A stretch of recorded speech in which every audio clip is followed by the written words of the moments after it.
Mesdames et messieurs, bonsoir, bienvenue sur France Média TV, notre programme vers 2020. Pour cette première émission, notre invité est Monsieur Mohamed Chaouch. Bienvenue Monsieur Mohamed Chaouch, le cadre du PEJ et l'un des premiers candidats au cantonal du Bas-Rhin. Présentez-vous Monsieur Chaouch à nos spectateurs très rapidement. Je te remercie Mourad. Je me présente, Mohamed Chaouch, j'ai 39 ans, je suis un Strasbourgeois de longue date, Strasbourgeois d'adoption, presque 35 ans que je suis ici dans cette belle ville. Je suis père de 4 enfants, j'habite les quartiers ouest de Strasbourg, sur Königshofen. Et je suis dans cette formidable aventure depuis plus d'une vingtaine d'années. J'ai participé à plusieurs élections ces dernières années, notamment, comme l'a dit mon cher Mourad, les élections cantonales de 2015. Avec le parti PEJ, parti Égalité et Justice. Un parti Égalité et Justice.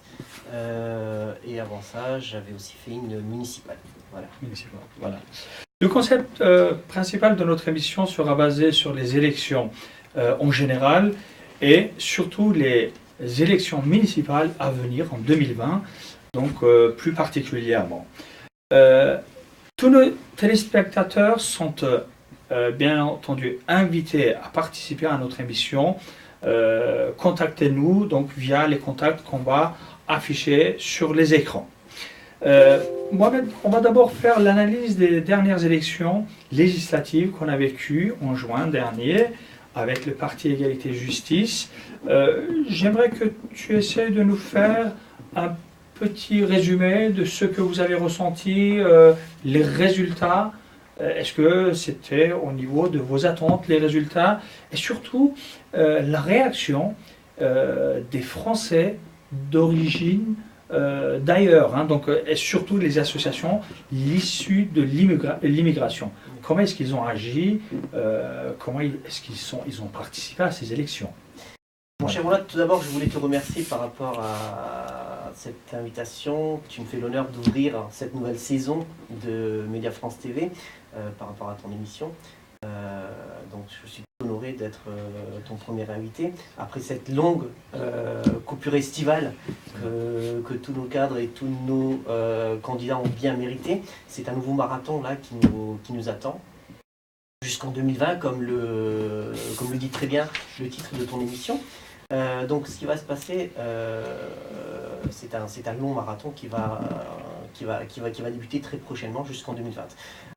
Par rapport aux élections que nous avons vécues juste avant la trêve estivale, à savoir les législatives de 2017, pour faire grosso modo un petit topo de la situation, donc nous étions présents sur l'ensemble du territoire français. Nous avons plus de 52 candidats nous avions sur le plan national. Candidats sur l'échelle nationale. Donc pour nous, c'était vraiment une superbe réussite, une très belle performance. D'ailleurs, je tiens à remercier ici mon cher président Shakir Cholak, notre président honoraire Ali Edgoulou, Kadir Guzler et tous les autres participants qui ont fait un travail formidable. C'était vraiment un travail de longue haleine sur le terrain. Il a fallu se déplacer, aller rencontrer les candidats, les prétendants candidats, aller tâter le terrain, dans quelle circonscription, de quelle ville, de quel département nous pouvons présenter des candidatures. Voilà, tout ça c'était un travail. Surtout pour un nouveau parti qui a débuté en 2015. Hein. Bien sûr, donc janvier 2015. Toute la difficulté était que nous étions une nouvelle formation politique, un très jeune parti. Nous venions de déposer nos statuts en 2015. Après, toute la population, tout le monde, tout le grand public ne nous connaissait pas parce que nous n'avions pas cette aura médiatique dont disposent les partis classiques, traditionnels. Et il y avait aussi, comment dire, toute l'amalgame qu'il y a eu sur notre formation politique et tout le tapage médiatique que nous avons eu par rapport à nos origines, à nos appartenances. Voilà, certes, nous sommes tous différents, nous venons d'une autre culture, nous venons nous avons des origines différentes, mais ça ne nous empêche pas, comment dire, d'être des citoyens français à part entière et qui voulons nous faire entendre dans notre pays, dans ce paysage politique. Il y a des revendications, il y a toutes nos origines qui sont laissés d'être des citoyens français à part entière et qui voulons nous faire entendre dans nos villes, dans nos banlieues, qui attendent, comment dire, qui ont des revendications, qui attendent des solutions des divers gouvernements. Et PEJ se fait le porte-voix de ces populations-là. J'aimerais élargir un peu le sujet de vos origines, parce qu'en fait actuellement, d'ici très peu, il y aura les élections en Allemagne. Et puis, dans la liste, il y a 2 partis qui sont fondés, si j'ose dire, entre guillemets, par des Allemands d'origine, originaires de la Turquie. Et donc, actuellement, monsieur le président de la République de Turquie, monsieur Erdogan, appelle aux ressortissants turcs de l'Allemagne, originaires turcs de l'Allemagne, de soutenir ces partis. Pourquoi il ne l'a pas fait pour le PEJ? Est-ce que le PEJ a des relations avec le parti d'Erdogan? Alors, si on connaît bien M. Erdogan, s'il avait, comment dire, ne serait-ce qu'un petit doigt sur le PEJ, je pense qu'il n'aurait pas hésité à appeler à voter au PEJ ou quoi que ce soit. Après, ce qu'il faut aussi faire, c'est bien décrypter le message de M. Erdogan par rapport à son appel qu'il a lancé aux électeurs allemands de toute origine par rapport aux élections allemandes prochainement. Il avait d'ailleurs soutenu aussi un parti politique oui, en Hollande, hein, dans les Pays-Bas. Tout à fait. Par contre, ce qu'il faut bien dissocier, c'est-à-dire ce n'est pas l'appui d'une formation politique d'un autre pays à une autre formation politique dans un autre pays tiers. Ce qui se passe et la façon dont il faut lire ce message, c'est que actuellement, il y a énormément de personnes ici de divers courants migratoires qui sont présents dans des formations politiques, que ce soit en Allemagne, dans les Pays-Bas, en Belgique, en France, dans l'ensemble des pays européens. Par contre, ces personnes-là, ce sont des personnalités qui ont été lancées par les partis XY, qui ont eu un aura médiatique et qui se font passer pour les représentants de telle ou telle communauté. Pourquoi? Parce qu'ils ont un nom à consonance orientale. Voilà, pour en citer quelques-uns, vous avez un Malik Bouti, qui au départ, dans sa jeunesse, avait des très bonnes revendications, venait d'un mouvement social qui a été récupéré par la gauche française, mais qui, une fois au sein, comment dire, de cet appareil politique, a été totalement instrumentalisé par cet appareil politique. Pourquoi? Juste pour capter les voix de certaines populations. Vous avez la même chose pour Harlem Désir. Et ces exemples-là sont aussi présents en Allemagne. Vous avez un Cem Özdemir, député Les Verts en Allemagne, de par son nom, de par ses appartenances, ses origines turques. Beaucoup de gens seront tentés de croire que cette personne, comment dire, va défendre les droits des minorités issues de cette vague migratoire, alors que c'est totalement faux. C'est une personne qui n'a rien à voir avec la base de laquelle il est originaire. Il n'a aucune influence sur cet électorat. Et de plus, il n'est pas du tout apprécié aussi de par cette population issue de la vague migratoire turque présente en Allemagne. Quand on analyse l'ensemble de la communauté, si j'ose dire, originaire de la Turquie en Europe, nous remarquons que cette communauté est très loin de la vie politique. Ils s'y intéressent pas beaucoup, ils ne s'investissent pas Bien sûr. beaucoup non plus à ce sujet. Pourquoi Erdogan fait quand même appel à des gens qui n'ont aucune conscience politique, entre guillemets, actuellement. Une très grande majorité de cette communauté n'a pas de conscience, n'a pas d'investissement dans la vie politique, ne s'y intéresse pas pour le moment. Une question encore plus large derrière, pourquoi les différentes population issue de l'immigration en Europe fait quand même appel à des gens qui trouvent le besoin d'ouvrir leur mouvement, comme le PEJ. Hein. Alors, ce qu'il faut savoir, c'est que cet appel dont a fait M. Erdogan ces derniers jours, c'est un appel que nous avions lancé déjà il y a plus de 20 ans. Donc, pour bien refaire, refaire l'histoire et poser dans son contexte européen, c'est que nous, depuis plus d'une vingtaine d'années, qui sommes investis dans la vie politique française et européenne, nous avons lancé cet appel à l'investissement des populations, quelle que soit leur origine, pas que la population issue de l'immigration turque, mais maghrébine, les populations africaines, hispaniques, l'ensemble des populations, quelles que soient leurs origines, qui sont, comment dire, citoyens en Europe, en France, doivent s'organiser et doivent s'investir dans la vie politique dans laquelle ils vivent. Pourquoi? C'est cet appareil politique qui dirige, qui font les lois, qui vont voter les lois, qui vont faire les textes, qui va faire que ces personnes-là vont être administrées de telle ou telle façon. Donc cet appel-là, juste pour revenir à ça, cet appel-là, nous l'avons lancé il y a 20 ans. Donc l'investissement des personnes issues de divers vagues migratoires à la politique du lieu dans lequel ils sont. Ça peut être l'investissement local, national, plus général, européenne, mais voilà, mais qu'ils portent cet intérêt. Donc ça commence par quoi? Ça commence par l'obtention de la nationalité du pays dans lequel ils vivent, en l'occurrence en France pour l'obtention de la nationalité française, l'inscription sur les listes électorales, recherche d'intérêt au niveau des partis, investissement dans ces partis, et travail sur le terrain pour qu'on puisse faire bouger les choses. Voilà, de telle façon. L'appel qui a été lancé, c'est vraiment un appel de détresse par rapport à la situation européenne actuellement. Nous sommes, contrairement aux années 90-2000, nous sommes actuellement dans un processus de fermeture, de repli sur soi de l'Europe. Nous fermons les frontières parce que nous avons peur de l'autrui, nous avons peur des vagues migratoires. Jusqu'à hier, c'était les réfugiés de la guerre, mais aujourd'hui, avec les dérèglements climatiques auxquels nous sommes confrontés, nous avons dans nos dom-toms des cyclones, des ouragans qui ravagent tout sur leur passage. Et nous, à partir d'aujourd'hui, nous allons être confrontés à une vague migratoire causée par le réchauffement climatique.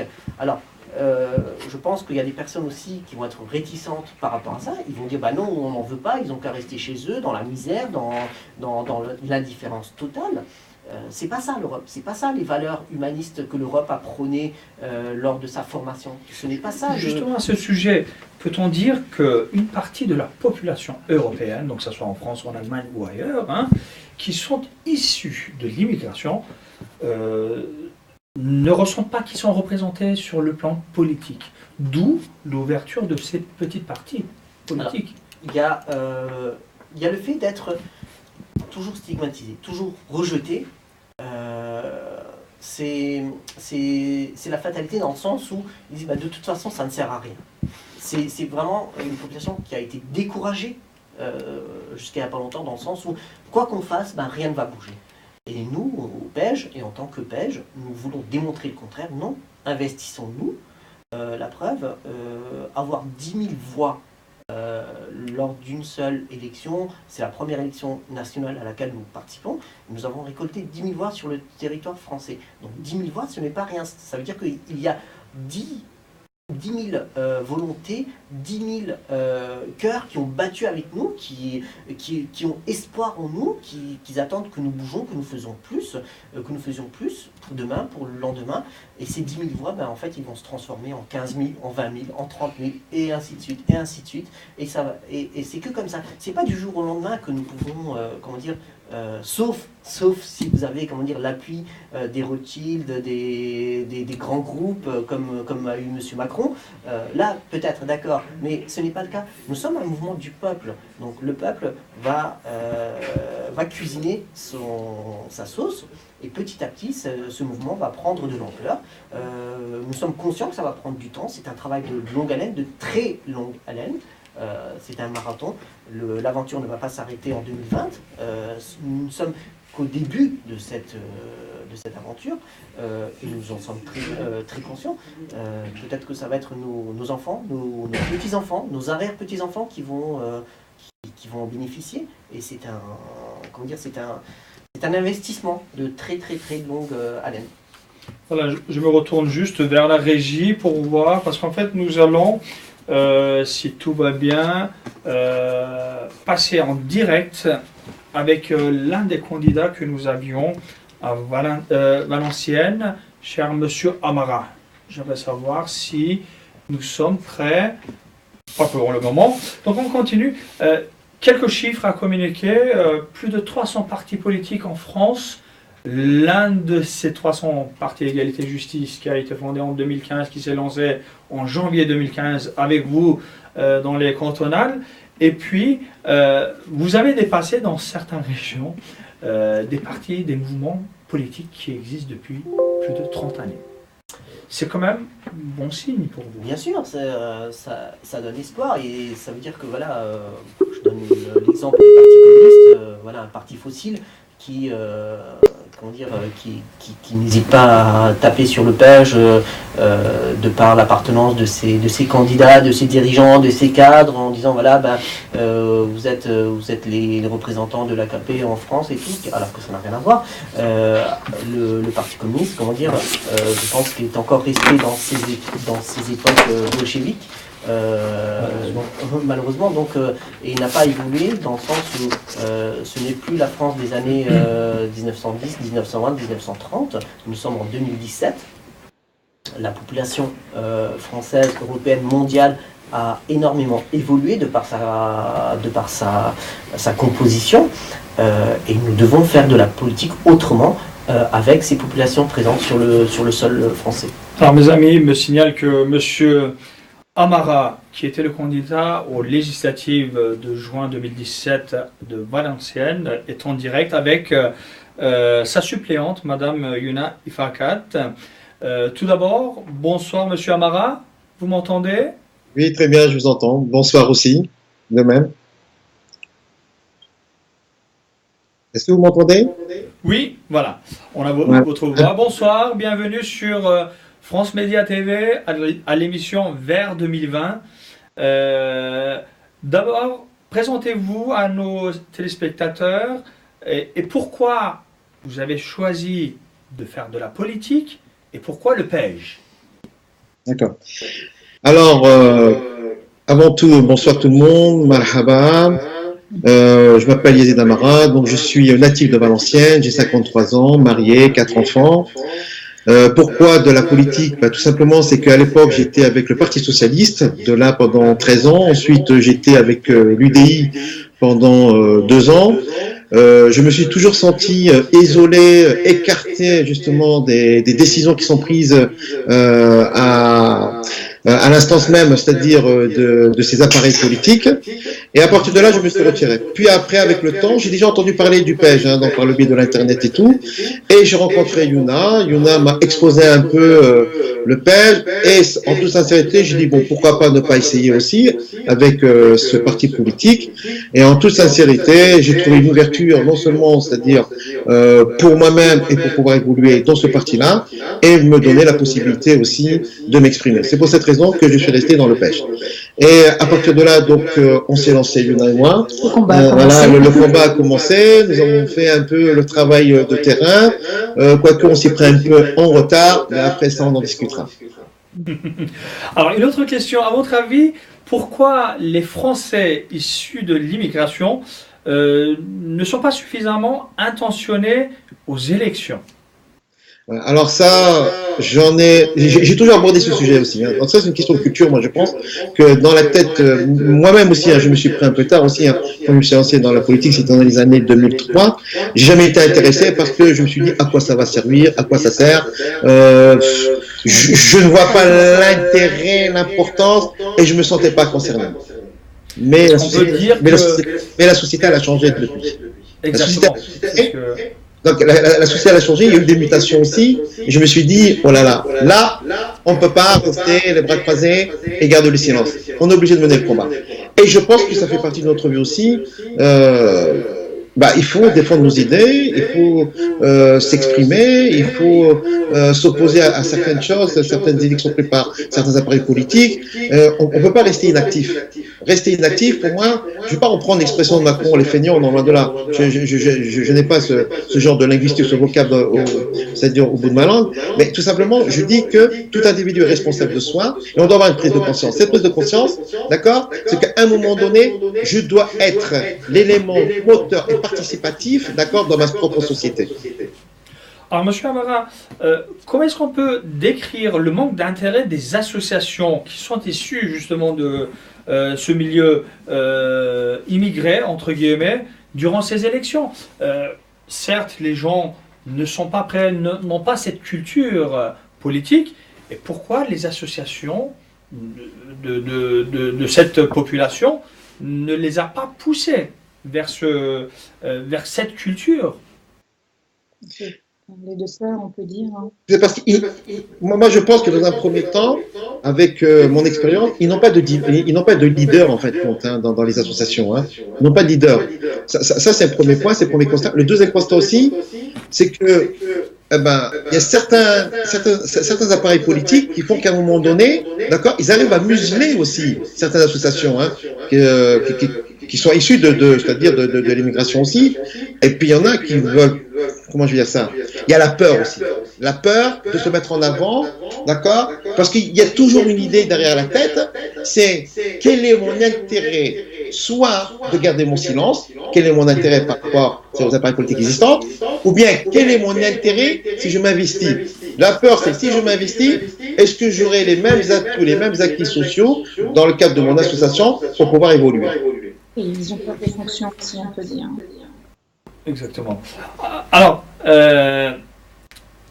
la partie politique, Parti Égalité et Justice, a débuté en 2015, comme on avait dit avec M. Mohamed Chaouch, et l'objectif du parti est de continuer éternellement, si j'ose dire. Est-ce que vous êtes prêt, vous-même, à continuer donc pour les élections de 2020 au municipal avec PEJ?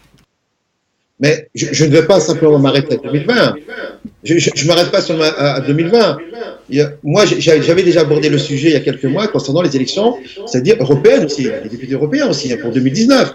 Après, il y a 2020. Après, il y a aussi 2022 pour les futures élections législatives.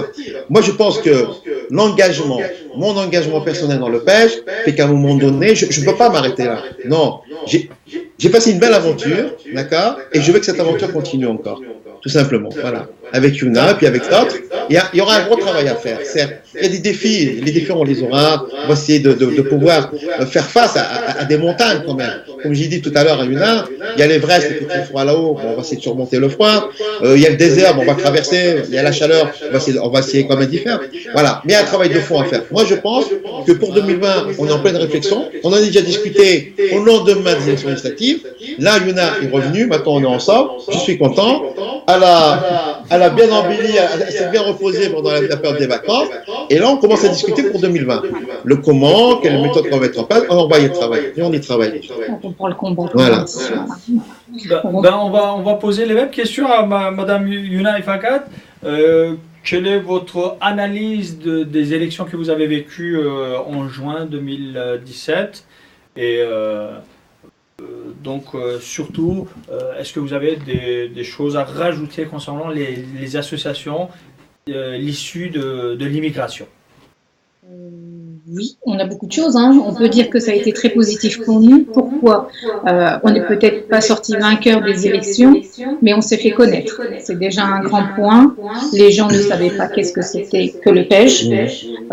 On était des extraterrestres, on peut dire.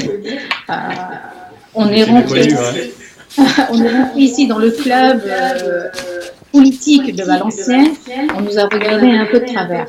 On leur a fait peur. C'est déjà la première action positive qu'on leur a fait. On leur a dit, nous, on est là, on existe. Et on va commencer à crier, on va hausser notre voix, comme c'était écrit. Les personnes ont été étonnées. On dit, vous avez beaucoup de courage. Et nous, on dit que le combat commençait seulement. Côté électoraux, je vais dire, les personnes qui ont voté pour nous étaient à majorité française d'origine, on peut même dire. L'électorat de souche, on va dire, maghrébine et tout ce qui s'ensuit, ont un peu eu peur de nous. La confiance n'était pas encore là. Donc, on a eu un retour positif après les élections. Les gens nous ont dit que vous aviez beaucoup de courage et qu'ils étaient avec nous.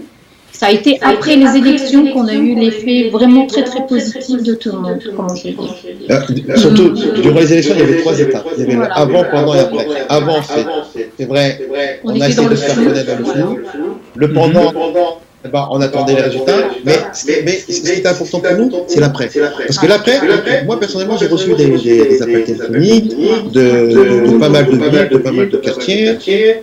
Moi, je pense que le coup de marketing, il y avait un effet marketing, il y avait un effet publicitaire, c'est-à-dire de nous et du parti dans la région de la Bruxellois, qui dit, écoute, j'espère que vous n'allez pas vous arrêter là, vous allez vous préparer tout ça. C'est-à-dire, il y a déjà des personnes intentionnées qui sont prêtes à nous aider. C'est-à-dire, l'après arrive.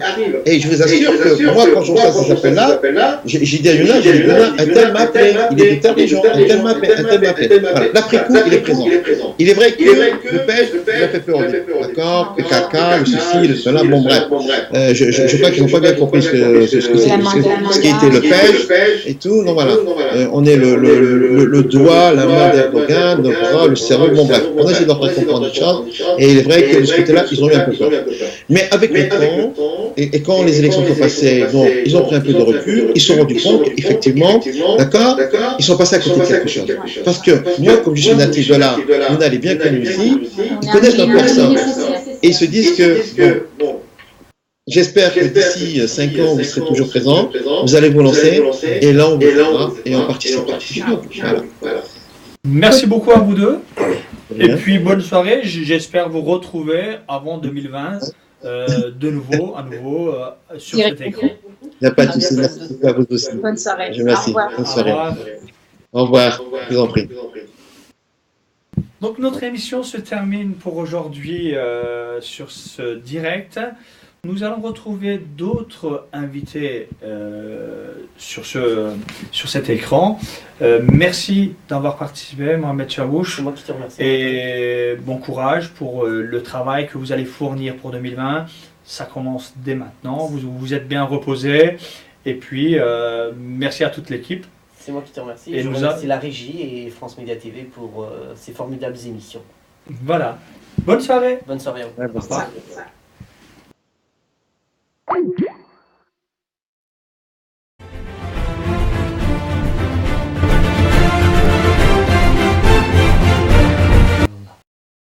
Fermé, non ?